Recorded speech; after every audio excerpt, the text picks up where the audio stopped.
and welcome to Channel Awesome's Orbit Report, your source for everything happening around the world in pop culture and entertainment news. I'm Heather Roos. And I'm Aiyanna Wade. And this is your news for Monday, April 30th. First up this past week was CinemaCon, and there was a lot of new footage and announcements that was made, but we don't know a lot about the trailers that were shown, obviously, because we weren't there. They weren't made public. I'm a little salty about that, because all we see is these reports. We'll see them soon, I'm assuming. A lot of it, too, is I'm sure testing the waters of like what audiences want to see. But it's a little sneak peek, I'm sure, and you can go read some descriptions if you feel very strongly about it. But some of the things that was seen this week were some footage from Predator, Halloween, Aquaman, Shazam, and specifically one that sounded very interesting to me was the remake of Suspiria, which is a body horror, and apparently people left the screening because it was just the sound design was upsetting. All the nope. All the nope. No. For me. Man, my curiosity though always gets the best of me. But there's a lot of other things that happened. But first and foremost, they announced 2 new Star Trek films. One that we don't really know much about, no title or anything, but the 4th Star Trek film, Star Trek 4, is going to get the first female Star Trek film director, which I'm very pumped about. It's going to be S.J. Clarkson. She directed Jessica Jones, Orange is the New Black, among other things. So she has some good things under her belt, and I'm very excited to see what she can bring to the table. The Star Trek 4 is also going to be written by J.D. Payne and Patrick McKay. Yeah, and we don't really know too much about them, like you said. We do know that there either might be prequels or maybe some time travel involved there. But exciting. Nothing too much is known about it yet. Also announced this week in sci-fi, we have more details about a new Star Wars animated television show coming to you on Disney XD this fall. And guys, it sounds so good. I'm actually really excited about it. It's going to be called Star Wars Resistance, and it takes place right before The Force Awakens. The Force Awakens. Yeah. Yes, it happens right before The Force Awakens, and it's going to follow a Resistance pilot who is on an operation to kind of spy on the new growing First Order. And we're going to see some familiar faces on it, including BB-8, Poe, and Phasma. And actually, Oscar Isaac and Gwendolyn Christie are coming back to voice these characters, which is awesome. Yeah. I am so excited to see more Phasma. I want so much more Phasma with her backstory. So I'm excited to see a lot more of her. Although they're not going to be regulars on the series, but they are going to be appearing enough that they made this announcement with it. I do appreciate that Star Wars kind of keeps to their original casts of things and brings them back for other things. Right. I like that. Right. Appreciate it. Yeah. Another really interesting thing about this is it's going to be anime inspired, because they're planning on doing a lot of World War II inspired dogfights with some Resistance pilots versus First Order pilots. Sure. And I think that style's gonna work really well. And it's a style that the creators have said they wanted to do for a while with these types of animated TV series. It's gonna have a lot of the same producers and writers as the Clone Wars and Rebels. And those have been some good shows. Yeah. So I really think that this could be a solid production. Another solid Star Wars animated TV series. And again, you can catch that this fall on Disney XD. Can't get enough of those. Oh, so excited. Disney also this week announced a new cast for the Kim Possible live-action Disney original movie. The newcomer, Sadie Stanley, is going to be playing Kim Possible, and Sean Gibron is going to be playing Ron Stoppable. He was from the Goldbergs. Yes. I can tell a lot of people have issues with Sadie's casting. Yeah.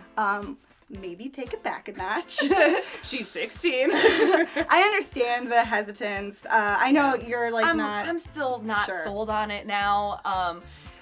I know all actors got to start somewhere, but this was not just only her first movie, but it's her first audition that she ever went on. Although the casting director... My girl killed it. Yeah. I mean, guess what?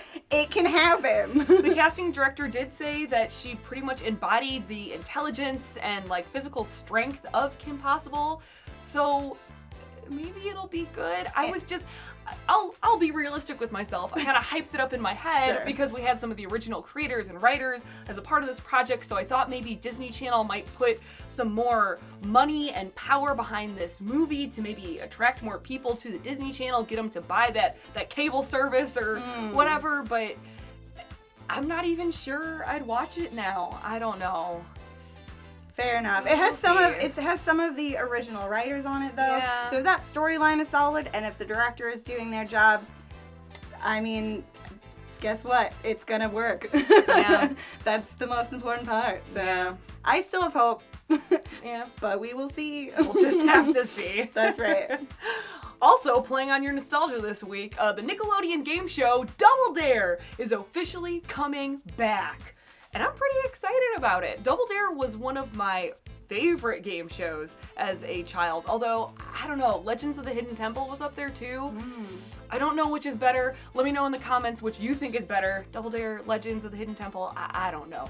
But I think this is a really smart move for Nickelodeon. I think it makes complete sense to be doing this kind of game show format.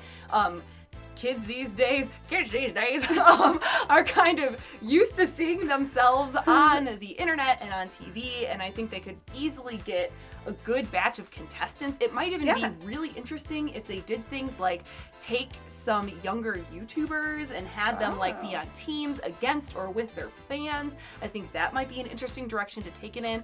There's lots of ways that this could go really well. I'm super hoping that they're gonna keep the nostalgic 90s set because it's kind of trendy right now. Oh yeah. Yeah, but my number one hope is Mark Summers, we need you to come back. Please be the host of the show. That's all I want.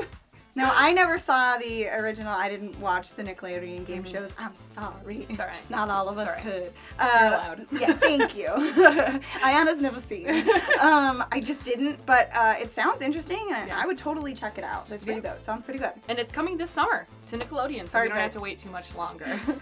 Another thing announced this week that's playing into your childhood is Guillermo del Toro is producing and co-writing a Scary Stories to Tell in the Dark movie, which I think sounds amazing. So many things I'm excited for this week. Because I think if anyone could take that kind of tone that those books set, it would be Guillermo del Toro. With those illustrations. Oh yes, and if he his could design design. monsters that look like those illustrations. Oh my gosh. It would be amazing.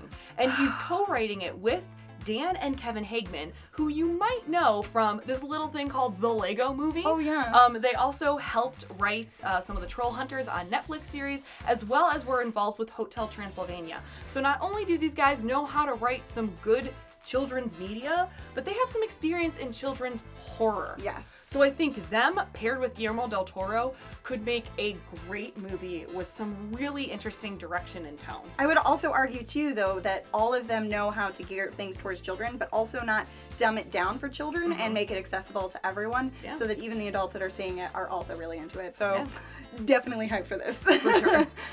So good. I got the remake of the books where they put them all together, and they took out the illustrations because someone didn't understand what made them so terrifying. Whatever.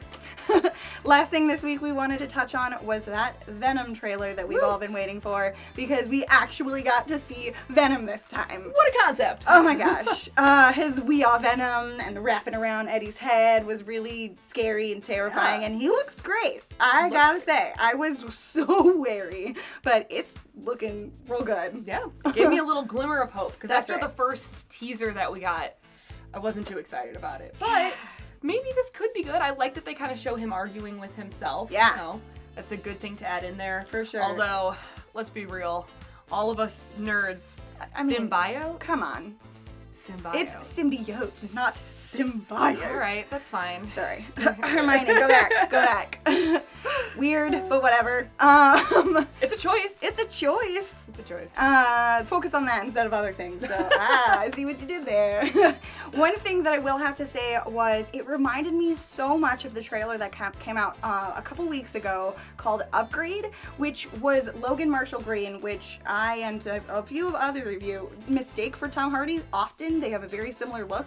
And there's a specific fight sequence scene in that where his body is fighting for him, much like in this trailer, and I was like having an out-of-body experience. It was weird. I was like, did I just see this?